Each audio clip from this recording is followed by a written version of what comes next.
পরপর দুইবার আক্রমণ উত্তরবঙ্গ উন্নয়ন মন্ত্রী উদয়ন গুহর গাড়িতে, তাতেও কাজ হচ্ছে না। শেষমেশ ফোন করে খুনের হুমকি দেওয়ার অভিযোগ উঠল ফারাক্কার এক নাম্বারের বিরুদ্ধে। উদয়নবাবু জানান, বুধবার রাত অনুমানিক 10:41 নাগাদ প্রচার করে ফেরার সময় তার মোবাইলে একটি ফোন আসে। অভিযোগ অনুযায়ী সেই ফোনে অকথ্য ভাষায় গালিগালাজ করা হয় তাকে এবং শেষে দিনহাটায় ঢুকে তাকে খুন করার হুমকি দেওয়া হয়। ইতিমধ্যে ঘটনাটি পুলিশকে জানিয়েছেন মন্ত্রী সূত্রে জানা গেছে, যে নাম্বার থেকে ফোন কল এসেছিল সেটি ফারাক্কায় রেজিস্টার।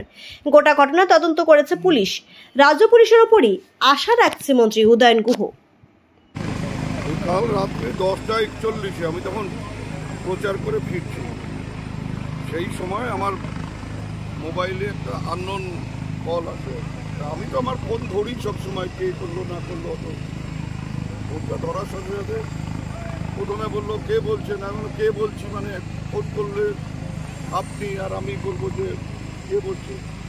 তখন বললো শালা উদয়ন গুহ বলে একেবারে অশ্রাব্য ভাষায় গালাগালি, এবং তোকে দিনহাটায় গিয়ে তোকে খুন করা হবে, কোন বাবা তোকে আটকায় দেখি। বাড়িতে ফিরে পুলিশকে জানিয়েছি ব্যাপারটা। পুলিশের কাছ থেকে যেটা ইনফরমেশন পেয়েছি, ফারাক্কায় পুলিশ একে আইডেন্টিফাই করে। পুলিশ মনে হয় রাতে ওকে তুলো। আমি সকালে একটা এফআইআর লঞ্চ করেছি। নির্বাচন কমিশনে অভিযোগ করবেন? পুলিশ কি করবে, আমি তো আমার মানে মন্ত্রীর প্যাডে চিঠি করে পুলিশকে জানিয়েছি যে এরকম ব্যাপার, এবং তার ছবিও আছে আমার কাছে, সেই ছবিটাও আমি দিয়ে দিয়েছি। এবার পুলিশ ঠিক করুক কি করবে।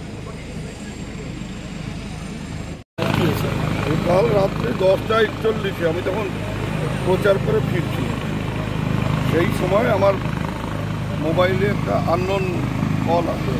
আমি তো আমার ফোন ধরি সবসময়, কে করলো না করলো, তো ফোনটা ধরার সাথে সাথে প্রথমে বললো কে বলছে, না কে বলছি মানে ফোন করলে আপনি, আর আমি বলবো যে কে বলছে। তখন বললো শালা উদয়ন গুহ বলে একেবারে অশ্রাব্য ভাষায় গালাগালি, এবং তোকে দিনহাটায় গিয়ে তোকে খুন করা হবে, কোন বাবা তোকে আটকায় দেখি। বাড়িতে ফিরে পুলিশকে জানিয়েছি ব্যাপারটা।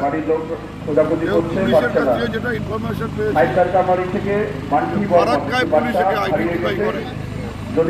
পুলিশ মনে হয় রাতে ওকে তুলো।